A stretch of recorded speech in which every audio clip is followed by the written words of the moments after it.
আসসালামু আলাইকুম ওয়া রাহমাতুল্লাহি ওয়া বারাকাতুহু। ইন্নাল হামদালিল্লাহ ওয়াসসালাতু ওয়াসসালামু আলা রাসূলিল্লাহ। কাছে এবং দূরে বিশ্বজুড়ে যেখান থেকে দেখছেন যমুনা টেলিভিশনের ইফতারের পূর্ব মুহূর্ত এই আয়োজনে আপনাদের জানাই আন্তরিক প্রীতি, শুভেচ্ছা এবং মোবারকবাদ। আপনারা দেখছেন আপনাদের প্রিয় অনুষ্ঠান রোজার দিনে প্রেজেন্টেড বাই ঢালাই স্পেশাল সিমেন্ট। আজকের এই পুরো অনুষ্ঠান জুড়ে আপনাদের সাথে আছে আমি মুফতি শাহ আহমদ রেজা।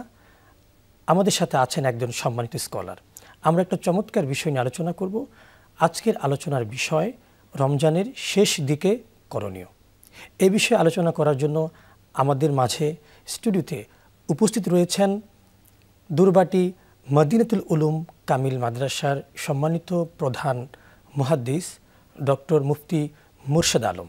আসসালামু আলাইকুম ওয়া রাহমাতুল্লাহ। ওয়া আলাইকুম আসসালাম। মুহতারাম, কেমন আছেন আপনি? আলহামদুলিল্লাহ, আল্লাহ পাক অনেক ভালো রেখেছেন। আপনি কেমন আছেন? আলহামদুলিল্লাহ, আপনাকে স্বাগতম। জি, আপনাকে মোবারকবাদ। প্রিয় দর্শক, আমরা শুরু করছি আমাদের অনুষ্ঠান। তো আমাদের আজকের বিষয় হচ্ছে রমজানের শেষ দিকে করণীয়। আমরা আজকে প্রায় 24শে রমাদানের ইফতারের পূর্ব মুহূর্তে আমরা অবস্থান করছি। আমরা আমাদের সম্মানিত স্কলারের কাছ থেকে জানব যে এই শেষ দিকে আমরা কী কী আমল আমরা করতে পারি। চলুন আমরা আলোচনায় যাই। যে মোহতারাম, আপনার কাছে আমাদের জানার বিষয় হচ্ছে যে আমরা রমজানের একেবারে শেষ দিকে আছি, আমরা শেষ দশকের মাঝামাঝি সময়ে। তো এই মুহূর্তে আমরা আসলে কি কি আমল আমরা করতে পারি? জি, ধন্যবাদ সুযোগ্য উপস্থাপক। আল্লাহ সুবহানাহু ওয়া তাআলা মানুষের গণনার সুবিধার্থে 12টি মাস উপহার দিয়েছেন। ইন্না ইদ্দাতাশ শুহুরি ইনদাল্লাহি 12 শাহরান ফি কিতাবিল্লাহ। কুরআনুল কারিমে আল্লাহ তাআলা বলছেন 12টি মাস গণনার সুবিধার্থে দিয়েছেন। তন্মধ্যে সবচেয়ে সম্মানিত মাস হচ্ছে শাহরুর রমাদান, রমজানুল মুবারক। আর এই রমজান মাসের 30 দিনের মধ্যে শেষের 10 দিন হচ্ছে সবচেয়ে উত্তম। আবার এই শেষের 10 দিনের মধ্যে সবচেয়ে উত্তম রাত হচ্ছে লাইলাতুল কদরের রাত। এবং এই শেষের 10 দিন কিন্তু অনেকগুলো বিষয় জড়িত আছে। তাহারুর লাইলাতুল কদরি ফি আশরিল আওয়াখির মিনার রমাদান। রাসূলুল্লাহ সাল্লাল্লাহু আলাইহি ওয়াসাল্লাম এই শেষের 10 দিন এত বেশি ইবাদত করতেন এই জন্য যে লাইলাতুল কদর খোঁজার উদ্দেশ্যে, এবং ইতিকাফও করতেন লাইলাতুল কদর খোঁজার উদ্দেশ্যে। এবং এই রমজান মাসের শেষ দশকের মোটা দাগের আরেকটি অন্যতম বিষয় হচ্ছে যে এই রমজান মাসে এই শেষ দশকে জুমাতুল বেদা আছে, অর্থাৎ শেষ জুমা রমজানের। তো এটিও কিন্তু অত্যন্ত একটি গুরুত্বপূর্ণ বিষয়। এবং দেখুন, এই রমজান মুবারকের শেষের সাহাবায়ে কেরাম এত বেশি ইবাদত করতেন, যেমনটি রাসূলুল্লাহ সাল্লাল্লাহু আলাইহি ওয়াসাল্লাম শিক্ষা দিয়েছেন। আম্মাজান আয়েশা সিদ্দিকা রাদিয়াল্লাহু তাআলা আনহা বলেন যে আহিয়া লাইলা, রাসূলুল্লাহ সাল্লাল্লাহু আলাইহি ওয়াসাল্লাম সারা রাত তিনি এমনভাবে জাগ্রত থাকতেন যেমন মনে হচ্ছে তিনি আর ঘুমানোর কোনো ক্লান্তি পরিশ্রান্ত দেখা যায় না। কারণ রাসূলুল্লাহ সাল্লাল্লাহু আলাইহি ওয়াসাল্লাম ফিল আশরে রমাদান ইয়াস্তাহিদু মালা ইয়াস্তাদু গায়রি আও কামা ক্বালা রাসূলুল্লাহ সাল্লাল্লাহু আলাইহি ওয়াসাল্লাম। আম্মাজান আয়েশা সিদ্দিকা রাদিয়াল্লাহু তাআলা আনহা বলেন রাসূলুল্লাহ সাল্লাল্লাহু আলাইহি ওয়াসাল্লাম এই রমজানের শেষ দশকে এত বেশি ইবাদতের চেষ্টা করতেন যা অন্য সময় তিনি করেননি। এবং আরেকটি হাদিসে এসেছে প্রতি রাতেই রব্বুল আলামিন ওয়ালিল্লাহ ওতাকাউ মিনান নার, প্রতি রাত্রি রমজানুল মুবারকে রব্বুল আলামিন জাহান্নাম থেকে মুক্তি দিয়ে থাকেন। তবে স্পেশালভাবে রমজানের শেষের 10 দিকে বিগাইরে হিসাব, অন্য দিন দিয়ে থাকেন। সেটি হাদিসে আসছে সেতুনা, যে 60,000 সেতুনা আলফা, যে 60,000 বান্দাকে ক্ষমা করেন। কোথাও এসছে 70,000, কোথাও এসছে এরকম কম বেশি বিভিন্ন সংখ্যা। কিন্তু শেষের দশকে রব্বুল আলামিন বিগাইরে হিসাব, মানে কতটুকু যে ক্ষমা করেন কতজনকে এটা নির্দিষ্ট নেই। তো রমজানুল মুবারকের যে শেষের করণীয় যে বিষয়গুলো যদি আমরা দেখি, 1 নম্বর যে কাজ হচ্ছে যে আমরা ইয়াং জেনারেশনরা আমরা চেষ্টা করব যে আমাদের ইতিকাফের একটা মন মানসিকতা সৃষ্টি করা। কারণ হচ্ছে রমজানের শেষের দশকে যদি বৃদ্ধরাই ইতিকাফ করে, আমাদের দেশে একটা ট্রেডিশন হয়েছে, সরকারি চাকরি করেছেন বা বেসরকারি বা যে কোনো চাকরিজীবী বৃদ্ধ হয়েছেন, আর কোনো উপায় নেই, এখন তিনি তাকে ঘর থেকে বোঝা মনে করে মসজিদে 10টা দিন থাক, অন্তত সেখানে ইবাদত বন্দেগী করুক, এরকম কিন্তু না। আসলে কিন্তু যৌবনের যে ইবাদত এটা রব্বুল আলামিনের কাছে সবচেয়ে পছন্দের। কারণ আপনি নিশ্চয়ই হাদিসখানা জানেন, বুখারী শরীফের হাদিস, সাবাতুন ইউযিল্লুহুমুল্লাহু ফি যিল্লি ইয়াওমা লা যিল্লা ইল্লা যিল্লুহু, ইমামুন আদিলুন ওয়া শাবুন নাশা ফি ইবাদাতিল্লাহ। 7 শ্রেণীর ব্যক্তিকে রব্বুল আলামিন আরশের ছায়াতলে আশ্রয় দান করবেন। 1 নম্বর হচ্ছে ন্যায়পরায়ণ বিচারক, 2য় নম্বর কিন্তু ওই যুবক যে তার যৌবনকালটা আল্লাহর ইবাদতে কাটিয়েছে। এই জন্য যৌবন বয়সে ইতিকাফের যথেষ্ট মূল্যায়ন রয়েছে এবং যৌবনের এবাদতটা রব্বুল আলামিনের কাছে বৃদ্ধ বয়সের এবাদতের চেয়ে 70 গুণ বেশি প্রিয়। মোহতারাম, তাহলে এখানে যে যুবকদের ভিতরে যে আমলের প্রতি অনীহা, হ্যাঁ, এবং মসজিদে যে ইতিকাফের কথা আপনি বলেছেন, ইতিকাফের যুবকরা বসতে চায় না, তো এখন মুরব্বীরা তো বসে, অনেক মসজিদে ইতিকাফের লুকই পাওয়া যায় না, এমন দেখা যায় ভাড়া করে রমজানের একটা হাদিয়া উপহার দিয়ে কোনো লোককে ভাড়া করে এনে বসাতে হয়।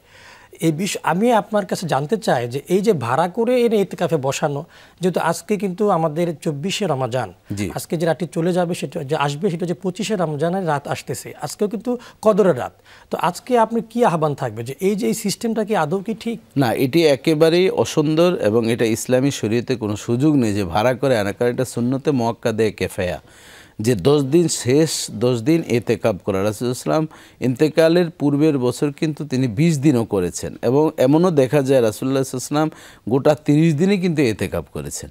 কারণ এতেকাব করার কিন্তু অনেকগুলো ফজিলত রয়েছে, কারণ রাসূলুল্লাহ সাল্লাল্লাহু আলাইহি ওয়াসাল্লাম বলেছেন, মান আইতাকাফা ফি আশরিল আওয়াখির মিনার রমাদান কা হাজ্জাতাইন ওয়া উমরাতাইন, যে এতেকাব করবেন তার রব্বুল আলামিন 2টি কবুল হজ এবং উমরার সওয়াব দান করবেন। এখন সেই সওয়াবটা হচ্ছে যার যেই এলাকায় মসজিদ ওই এলাকার মুসল্লিদের। এখন সেটা যদি আপনি ধরেন আপনি কুমিল্লা থেকে ঢাকা উত্তরা ভাড়া করে নিয়ে আসেন, তাহলে তো সেটা আপনার হবে না, এবং পোশাক বানিয়ে দেন, খাবার দাবার দেন, তাহলে আপনার যে সুন্নতে মুআক্কাদে কেফায়া যেটা সেটা কিন্তু আপনার আদায় হবে না। অনেকে দেখা যায় যে এই টাকা পয়সা বা শাড়ি লুঙ্গি বা এই ধরনের টাকা পয়সার লোভে ইতিকাফে বসতেছেন। একটা ব্যাপার হচ্ছে যে আপনাকে বলি যে আজকের আমাদের এই আলোচনা শুনে ইফতারের পূর্ব মুহূর্তের অনেক যুবক আপনার আলোচনা শুনে আগ্রহ প্রকাশ করতে পারে যে আমি ইতিকাফে বসবো, কিন্তু আরেকটি তো কথা আমরা জানি যে শেষ 10 দিন ইতিকাফের কথা রাসূল বলেছেন, কিন্তু এখন যে এই 6 দিন আছে আমাদের হাতে, এখন কি তারা বসতে পারবেন? অবশ্যই পারবেন। 3 দিনেরও ইতিকাফ করা যায়, সেটা সুন্নতে মুআক্কাদা হলো না, কিন্তু আপনি নফল ইবাদত, আপনি মসজিদে গিয়েছেন কিছু সময় দুনিয়াবি কথাবার্তা বাদ দিয়ে আল্লাহর নেটওয়ার্কে আপনি থাকলে সেটাও নফল ইবাদত, নফল ইতিকাফ হবে। এই জন্য আমরা বাকি 6 দিন বা 3 দিন অথবা 1 দিন কোনো অসুবিধা নেই, আপনি ইচ্ছা করে মানে, তবে শর্তটা হচ্ছে এরকম, যেমন ধরেন আপনি এই যে 25 তারিখ যেটি বলছে, আজকে তো 24শে রমজান চলছে, আপনি সূর্য অস্ত যাওয়ার পরেই মসজিদে গাঠের আসবাবপত্র নিয়ে সেখানে এসে সে যদি 3 দিনের চিন্তা করে থাকলো 3 দিন, অথবা শেষের 3 দিন তিনি থাকলেন। কিন্তু এখানে আরেকটি গুরুত্বপূর্ণ বিষয় হচ্ছে মোবাইল নিয়ে আসা, ল্যাপটপ নিয়ে আসা, মানে পুরো একটা সংসার নিয়ে মসজিদে আসা, এটি কিন্তু শরীয়ত সম্মত নয়। আবার একেবারে চুপ থাকাও কিন্তু শরীয়ত সম্মত নয়। তাফসির পড়া, তাসবিহ, জিকির আজগার করা, এখানে যদি আপনি শুধু যুবক না, বিভিন্ন ক্যাটাগরির মানুষকে আমি দেখেছি, তারা বসে সেটিং করছেন, ইত্যাদি ধরনের সেট টেট যা আছে সব ব্যবসা বাণিজ্যের যত খোঁজখবর আছে ইতিকাফে বসে করছেন, এবং বাজার সদাই কিভাবে করবে, মার্কেটিং কিভাবে করবে, সব দিক নির্দেশনা দিচ্ছেন। এমনও সময় আপনি নিশ্চয়ই জানেন গ্রামে গরু বাঁধতে গিয়েছেন ইতিকাফ অবস্থায়, এরপর আবার আড্ডা দিচ্ছেন, কিন্তু ইতিকাফ কিন্তু এত নষ্ট হয়ে যাবে। গোসল করতে যাবে, নির্দিষ্ট সময় আবার আসতে হবে, দুনিয়াবি কোনো নেটওয়ার্কের সাথে জড়িত থাকা যাবে না। এই জন্য সবচেয়ে উত্তম হচ্ছে মোবাইলের বা এই ডিভাইসগুলো বাদ দিয়ে আল্লাহর নেটওয়ার্কে থাকা, আনতা আবুদাল্লাহ কাআন্নাকা তারাহু ফাইনলাম তাকুন তারাহু ফাইন্নাহু ইয়ারাক। আল্লাহ এবং বান্দার সম্পর্কটা হচ্ছে এমন, ইবাদত করব আল্লাহকে দেখে দেখে, রোজা রাখছি আল্লাহ তিনি খান্না পানাহার তার সব কিছু বর্জন করেছেন, আল্লাহর গুণে গুণান্বিত হয়েছে, সেবগাতুল্লাহ ওমান আহসানু মিনাল্লাহ সেবগা। আল্লাহর রঙের চেয়ে কোন রং উত্তম? আল্লাহর রং বলতে কি লাল নীল সবুজ না, আল্লাহর গুণে গুণান্বিত হওয়া। এই জন্য সমস্ত নবী রাসূলরা এভাবে তাদের এই রমজানুল মুবারকের, শুধুমাত্র আমাদের পয়গম্বরের উপরে রমজানের 30 দিন ফরজ, কিন্তু অন্যান্য উম্মতের অন্যান্য নবীদের উপরেও কিন্তু 10 দিন, 1 দিন, 3 দিন এভাবে সিয়াম সাধনা ছিল, এবং প্রত্যেকের জন্য ইতিকাফও বাধ্যতামূলক ছিল। এই ইতিকাফগুলো আমরা এভাবে করতে পারি। যাচ্ছি যে আপনি তো গ্রামের কথা বললেন, মানে শহরে অনেক সময় দেখা যায় শহরে যারা ইতিকাফে বসেন তারা মোবাইল বা অনলাইনে তারা মানে যে ট্রানজ্যাকশনগুলো তারা ওই ইতিকাফে বসে করতেছে, তো এটা কি আসলে তা ঠিক না, এটি শরীয়ত সম্মত না। এক কথাই তো আমি বললাম যে আনতা আবুদাল্লাহ কান্নাকা তারাহু, এতেকাবে বসবে আল্লাহকে পাওয়ার জন্য, আল্লাহকে দেখে দাও। অথবা দ্বিতীয় অপশন হচ্ছে ফাইনলাম তাকুন তারাহু ফাইন্নাহু ইয়ারাক, আল্লাহ যাতে দেখছেন, আমি আল্লাহর ইবাদতের জন্য আমি বসছি। এখানে দেখুন আল্লাহ তাআলা প্রত্যেকটি বিষয় তো বলছেন ওমা উমিরু ইল্লা লিয়াবুদুল্লাহ মুখলিসিনা লাহুদ্দিন। আল্লাহ তাআলা আমি তোমাদেরকে আদেশ করি না ইবাদত করার জন্য। হ্যাঁ, যে ইবাদতই করবে সেটার ভিতরে ইখলাস থাকতে হবে, মানে যেটাকে আমরা বলি মাইনটলি বলে থাকি, গভীর মনোযোগ থাকতে হবে। দেখুন কোরআন তেলাওয়াত বান্দা করবেন, আর ওই কোরআন তেলাওয়াত কারো জন্য হয়ে যায় গজব, কারো জন্য হয়ে যায় রহমত। কাদের জন্য রহমত হয়? ওয়াইজা কুরিয়াল কোরআনু ফাস্তামিউ লাহু আনসিতু লাআল্লাকুম তুরহামুন, যারা কোরআন শুনবে গভীর মনোযোগ সহকারে নীরব নিছুবে আল্লাহ তাআলা তাদেরকে রহমত দেন। আর যারা কোরআন চলছে দুষ্টামি করছেন, ইয়ারকি ফাজলামি যা আছে করেন, তাদের উপর রহমত আসবে না। জি মোহতারাম, আপনি চমৎকার বলছিলেন। প্রিয় দর্শক শ্রোতা, আমাদের সময় হয়েছে একটা বিরতি নেবার। আপনারা দেখছেন আপনাদের প্রিয় অনুষ্ঠান ইফতারের পূর্ব মুহূর্ত, ইফতারের প্রোগ্রাম যমুনা টেলিভিশন কর্তৃক আয়োজিত রোজার দিনে, প্রেজেন্টেড বাই ঢালাই স্পেশাল সিমেন্ট। আমরা ফিরছি বিরতির পর, কোথাও যাবেন না।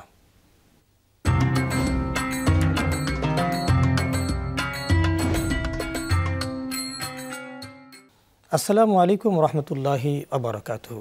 ফিরে আসলাম বিরতির পর। আপনারা দেখছেন আপনাদের প্রিয় অনুষ্ঠান রোজার দিনে, প্রেজেন্টেড বাই ঢালাই স্পেশাল সিমেন্ট। আপনারা দেখছেন আমাদের অনুষ্ঠান। আজকের আমাদের আলোচনার বিষয় ছিল রমজানের শেষ দিকে করণীয়। আমরা শুনছিলাম আমাদের একজন ইসলামিক স্কলারের কাছ থেকে এ সম্পর্কে আলোচনা। যে মুহতারাম, আপনি বিরতির আগে বলছিলেন, আপনার সাথে আরেকটি বিষয়ে আমি কথা বলতে চাই। সেটি হচ্ছে যে আজকে যে আমাদের যে রাতটি আসবে 25শে রমজান, আজকে রাতে তো আমাদের কদর হওয়ার সম্ভাবনা রয়েছে। তো আল্লাহর হাবিব বলেছেন, তোমরা বেজর রাতে মান কানা মুলতামিসাহা, যে ব্যক্তি সবে কদর তালাশ করতে চায়, ফাল ইয়াল তামিসহা ফিল আশরিল আওয়াখির মিন রমাদান, সেই জন্য রমজানের শেষ দশকে খোঁজ করে। তাহলে আজকে তো আমাদের বেজর রাত আসতেছে, তো আজকে আমাদের কি কি করণীয় আছে? জি ধন্যবাদ আপনাকে। বেজর রাত রাসূলুল্লাহ সাল্লাম বলছেন এহদা ইশরিন ও সালাসা ইশরিন ও খামসা ইশরিন ও সাবা ইশরিন ও তেসা ইশরিন, অর্থাৎ 21, 23, 25, 27 এবং 29। তো এই বেজর রাত্রে আমাদের যে কাজ, সেই কাজ বা আমাদের যে রুটিনগুলো আছে, স্বাভাবিকভাবে আমরা 5 ওয়াক্ত নামাজ তো আমরা পড়ছি, মাগরিবের নামাজের পর আমরা এশার সময় তারাবির নামাজ পড়ছি। এরপর আমরা শেষ দশকে মূল উদ্দেশ্য হচ্ছে আল্লাহকে পাওয়া, লাইলাতুল কদর খোঁজা। এই লাইলাতুল কদর খোঁজার জন্য রাসূলুল্লাহ সাল্লাম কিন্তু এই শেষ দশকে তিনি ঘুমান নাই, তিনি নিজে জাগ্রত থাকতেন, আইকাদা আহলাও, এবং তার পরিবারদেরকে জাগ্রত রাখতেন এবং সারা রাত ব্যাপী তিনি ইবাদত করতেন। ইবাদতের মধ্যে আমরা সাজাতে পারি কিয়ামুল লাইল, তারাবির পরও আলাদা কিয়ামুল লাইল, তাহাজ্জুদের নামাজ আমরা পড়তে পারি, 8 রাকাত হোক, 20 রাকাত হোক, আরও বেশি যে যেভাবে পারেন, ন্যূনতম না পারলেও 4 রাকাত, কারণ ওই সাহারির সময় যেটা, সেটা কিন্তু এই তাহাজ্জুদের সময়, সেভাবে পড়ার সুযোগ রয়েছে। এবং কোরআন যেহেতু নাজিল হয়েছে, শাহরুর রমাদান আল্লাযী উনজিলা ফীহিল কোরআন, কোরআন নাজিলের মাস হচ্ছে রমাদানুল মুবারক এবং লাইলাতুল কদরের। তাহলে দেখেন, একদিকে রমাদান, আরেকদিকে লাইলাতুল কদরের রাত। এই জন্য এই লাইলাতুল কদরের রাত্রেই যেহেতু কোরআন এসেছে, অবশ্যই কোরআন তেলাওয়াত করতে হবে আমাদের বেশি বেশি। দেখুন, এই রমজান মাসে আসছে, অনেকে আছি ব্যস্ততার কারণে আমরা এক খতম কোরআন দিতে পারি না, কিন্তু রাসূলুল্লাহ সাল্লাল্লাহু আলাইহি ওয়াসাল্লাম ইউদারিসুল কোরআন, পরস্পর জিবরাইল আলাইহিস সালামকে কোরআন শোনাতেন, আবার জিবরাইল আলাইহিস সালাম আমার পয়গম্বরকে কোরআন শোনাতেন। এবং ইন্তেকালের পূর্বের বছর রাসূলুল্লাহ সাল্লাল্লাহু আলাইহি ওয়াসাল্লাম জিবরাইল আলাইহিস সালামকে 2 খতম শুনিয়েছেন, এবং রাসূলুল্লাহ সাল্লাল্লাহু আলাইহি ওয়াসাল্লাম জিবরাইল আলাইহিস সালাম রাসূলুল্লাহ সাল্লামকে 2 খতম শুনিয়েছেন। এবং দেখুন, ইমামুল আজম আবু হানিফা রহমতুল্লাহ আলাইহি তিনি 61 খতম দিতেন এবং 60-এর ঊর্ধ্ব তিনি খতম দিয়েছেন। এটি কি কোনো কল্পনা করা যায়? হ্যাঁ, আমরা কল্পনা করি না, কিন্তু ওনারা সত্যিকারভাবেই ওইভাবে আমল করেছেন বিদায়ী তাদের নাম প্রতিটি পরতে পরতে লেখায় বইতে এখনও আছে, কিয়ামতের পূর্ব পর্যন্ত থাকবে। এই জন্য আমরা কোরআন তেলাওয়াত আমরা বেশি বেশি করব। আমাদের যে সন্তানগুলো এখনও আমরা কোরআন পড়াতে পারিনি, অন্তত এই শেষের সময় আসলেও যে যতটুকু পারে, মান করাল কোরআন হরফান ফালাউ আশরু হাসানা, কোরআনের একটা অক্ষর জবান দিয়ে সহি শুদ্ধ তেলাওয়াত করবে, সর্বনিম্ন 10টি নেকি, সেটা হচ্ছে রমজান ছাড়া। আর কুল্লু আমাল ইবনে আদম ইউদাফুল হাসানাতু বিআশরি আমসালি ইলা সাবি মিয়াতি দিফিন। রাসূলুল্লাহ সাল্লাল্লাহু আলাইহি ওয়াসাল্লাম বলেন, প্রত্যেকটা আমলকে মানে 70 থেকে 700 গুণ পর্যন্ত বৃদ্ধি করে দেন এই পবিত্র মাহে রমাদানে। তাহলে বোঝা যায় একটা অক্ষরে 700 সওয়াব। তাহলে এই শাশ্বত সওয়াব কেন আমি পাবো না? আমি নিজে পড়বো, আমার সন্তানকে নিয়ে পড়াবো। এবং দেখুন এখানে আরেকটি লজিক আমি দিতে চাই, যেমন ছোট্ট বাচ্চাদেরকে যদি শিক্ষক বানানো হয় তারা খুব মজা পায় যে বাবা বা মা, আম্মু তুমি আমাকে একটু একটা সূরা শিখাও তো। বাবা কোনটা শিখাবো?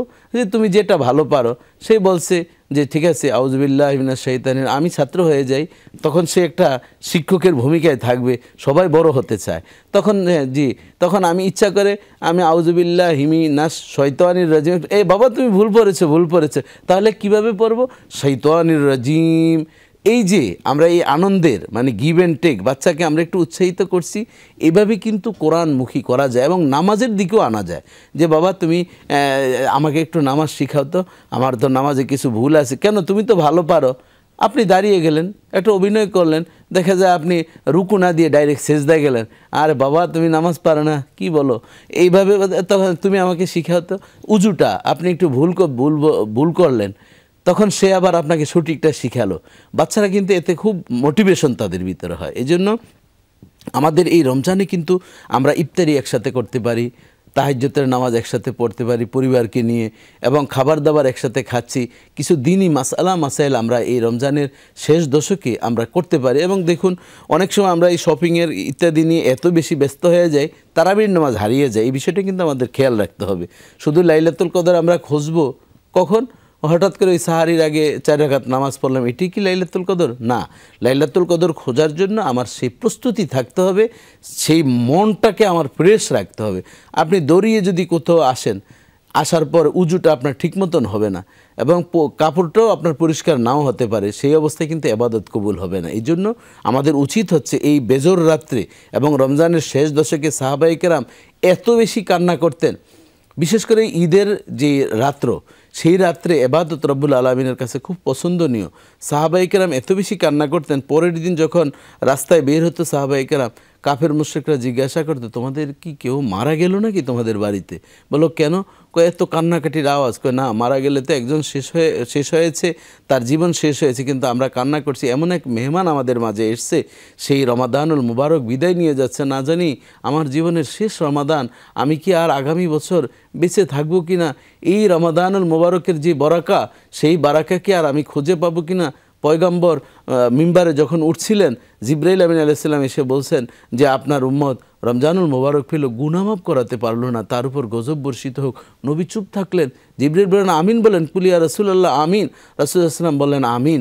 রাসূলুল্লাহ সাল্লাল্লাহু বলতে চাচ্ছিলেন না উম্মতকে গজব দিবেন। তাহলে বোঝা যায় রমজানুল মুবারক আমরা পেলাম, কিন্তু এই যে রমজানের শেষ দশকও যদি আমরা এতটুকু আল্লাহর প্রতি ভালোবাসা ভয় ভীতি না হয়, রমজানের রোজাও রাখছি, সুদ খাচ্ছি, ঘুষ খাচ্ছি, ডয়ারটা খোলা রাখছি, হাতে নিচ্ছি না, এই ধরনেরও কিন্তু অনেক লুকোচুরি আছে। এবং আমরা নানান অবৈধ ব্যবসা বাণিজ্যের সাথে জড়িত হয়ে পড়েছি। এ রমজানের শেষ দশকে যদি আমাদের গুনাহগুলো ক্ষমা না করতে পারি, তাহলে আমার উপরেও কিন্তু সেই রহমতুল আলামিনের পক্ষ থেকে গজব বর্ষিত হবে। এই জন্য এটি তো ওটা গুনাহ মাফের আসর রব্বুল আলামিন জমিয়ে দিয়েছেন। মুহতারাম, এখানে একটা ব্যাপার আছে, আমরা দেখি যে আমাদের রমজানের শেষ সময়গুলোতে আপনি বলছিলেন যে আমরা কি কি আমল করব, কিন্তু আমাদের অনেক মানুষ দেখা যায় রমজানের শেষ সময় তার আমলগুলোকে একেবারে ছেড়ে দেন। তারা বিভিন্ন শপিংয়ে ব্যস্ত হয়ে পড়েন, কেনাকাটায় ব্যস্ত হয়ে পড়েন। কিন্তু আপনি তো বলেছেন যে আল্লাহর হাবিব কিন্তু শেষ 10 দিন উনি একদম কোমর বেঁধে আল্লাহ পাকের ইবাদতে নামতেন। কিন্তু আপনার কি মেসেজ থাকবে আমাদের বিশেষ করে যুবকদের প্রতি? যুবকরা, বাচ্চারা আতশবাজি, বিভিন্ন রকম বেলুন ব্যস্ত হয়ে পড়ে, যুবকরা তারা বিভিন্ন ব্যস্ত হয়ে পড়ে, বৃদ্ধরাও, এমনকি বৃদ্ধরাও, মা বোনেরাও তারা বিভিন্ন সাংসারিক কাজে বেশি ব্যস্ত হয়ে পড়েন। এ থেকে বের হবার কি উপায় আছে? এ থেকে বের হওয়ার উপায় হচ্ছে ওই যে আমি প্রথমেই মাঝখান দিয়ে বললাম যে আমাদের অভিভাবকদের একটু নৈতিক শিক্ষার প্রতি সন্তানদেরকে নজরদারি করতে হবে, সন্তানরা যাতে দিনই শিক্ষার প্রতি গুরুত্ব দেয়। এই যে কোরআনের শিক্ষা যদি তার ভিতরে থাকে, মক্তব ফুরকানিয়া মাদ্রাসার যে শিক্ষাটা ছিল, নিশ্চয়ই আপনার মনে আছে, আমাদের সকলেরই তো গ্রামে জন্ম হয়েছে। ছোট্টবেলায় আমরা একসাথে কত মজা করে যেতাম, কোরআন শিখতাম, ডান পা দিয়ে হাঁটা শুরু করতে হতো, ডান হাত দিয়ে খাওয়া, মুরব্বীদেরকে সালাম দেওয়া, ওস্তাদ যাচ্ছে আমরা দাঁড়িয়ে থাকতাম, ওস্তাদের ছায়ার উপরে আমরা পা দিতাম না।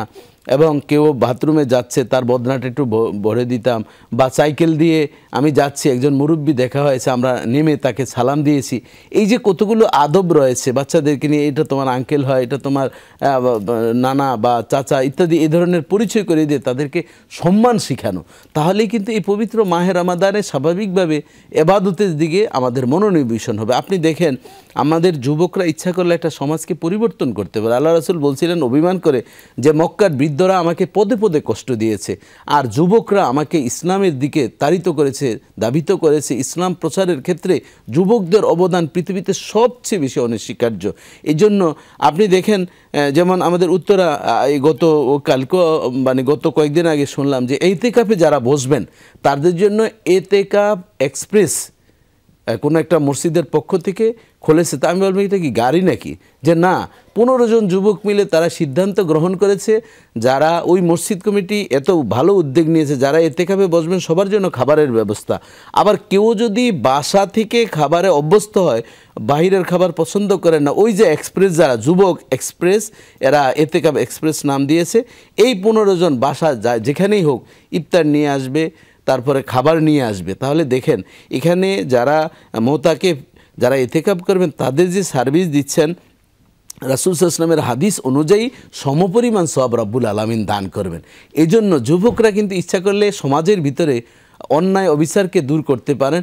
এবং যারা এই যে অসহায় গরিব দুস্থরা, রমজানুল মুবারকে যেভাবে আমরা কিছু না কিছু দান করেছি, ইফতার দিয়েছি, যুবকরা ইচ্ছা করলে সারাটা বছর এভাবে উদ্যোগ নিতে পারে যে আমাদের এলাকায় কতজন অসহায় গরিব রয়েছে এবং অনেক বিধবা নারী আছে, নিশ্চয় আপনি জানেন, স্বামী নেই, তাদের ইনকাম করার কোনো সোর্স নেই, সন্তান যারা রয়েছে তাদের মতন তারা কোনো রকম চলছে। ওই অবস্থায় যুবকরা যদি জিম্মাদারি নেয়, আবু বকর রাদিয়াল্লাহু তাআলার জামানার ছোট্ট একটি ঘটনা বলে আমি আমার আলোচনার ইতি টানার চেষ্টা করব। উনি যখন খলিফাতুল মুসলিমিন হলেন, উনি 10 জন করে প্রত্যেকটি এলাকা থেকে লিস্ট করতেন বিধবা নারীদের। করতে করতে দেখা যায় যে 9 নম্বর পর্যন্ত কোনো সাহাবীরা নিয়েছেন, 10তম মহিলার নামটি খালি আছে। তখন তিনি ভাবলেন যে এটা কেন নিচ্ছে না, যাই হোক সেই দায়িত্বটা আমি নিই, অথচ তিনি রাষ্ট্রপ্রধান। তিনি দেখলেন যে খবর নিয়ে দেখলেন এই মহিলা গভীর অরণ্যের ভিতরে থাকেন, বনে, সেখানে যাতায়াতের কোনো সুবিধা নেই। এখন খলিফাতুল মুসলিমিন তিনি নিজে খোঁজে সেখানে গেলেন, গিয়ে বললেন, গভীর রাতে গিয়ে বললেন, ও মা আমি এসছি। বলো বাবা তুমি কে? বলছে যে আমি একজন মানুষ, আপনার খেদমতের জন্য এসেছি। ঠিক আছে, আমার খেদমত বলতে বাবারে কেউ তো কোনোদিন আমার খবর নিল না, আমার ঘরে খাবার দাবার তেমন নেই, আর অনেক গভীর কূপ, সেখান থেকে পানি উঠিয়ে যে আমি উঠাবো সেটা আমার সুযোগ নেই। এরপর দেখা গেল তিনি আবু বকর রাদিয়াল্লাহু তাআলা তার খাবার গুছালেন, পানি উঠালেন। উমর রাদিয়াল্লাহু তাআলার নজরে আসলো, তিনিও আবার আসলেন ফজরের পর, ডাক দিলেন, মাগো তোমার কি কোনো কাজ আছে? বলছে যে না, আমার কাজ কে যেন করে গিয়েছেন। যাই হোক সর্বশেষ আবু বকর রাদিয়াল্লাহু তাআলা আনহুকে ধরার জন্য ওমর রাদিয়াল্লাহু তাআলা সারা রাত ঘুমাননি, তৃতীয় দিন। এরপরে দেখলেন আবু বকর রাদিয়াল্লাহু তাআলা তিনি এই খেদমতে নিয়োজিত হন। বললেন আপনি রাষ্ট্রপ্রধান হয়ে কষ্ট করছেন। তাহলে দেখা যায় আমাদের যারা রাষ্ট্রের দায়িত্ব, সমাজের দায়িত্বশীল, সবাই মিলে যদি এই গরিব অসহায়দের পাশে আমরা এই রমজানের শেষ দশকে যদি যেইভাবে একটু যদি আমরা সকলেই যদি নখদর্পণে রাখতে পারি আমার এলাকায় কে গরিব অসহায় আছে, পরবর্তীতে এই খেদমতটা যাতে প্রবহমান থাকে, দায়েম থাকে। আল্লাহ মুহতারাম, আপনি খুব চমৎকার করে বলছিলেন, আপনাকে অসংখ্য ধন্যবাদ আমাদের স্টুডিওতে আসার জন্য। জি, আপনাকেও মোবারকবাদ। যে প্রিয় দর্শক শ্রোতা, আপনারা দেখছিলেন এতক্ষণ ধরে আপনাদের প্রিয় অনুষ্ঠান যমুনা টেলিভিশন কর্তৃক আয়োজিত রোজার দিনে প্রেজেন্টেড বাই ঢালাই স্পেশাল সিমেন্ট।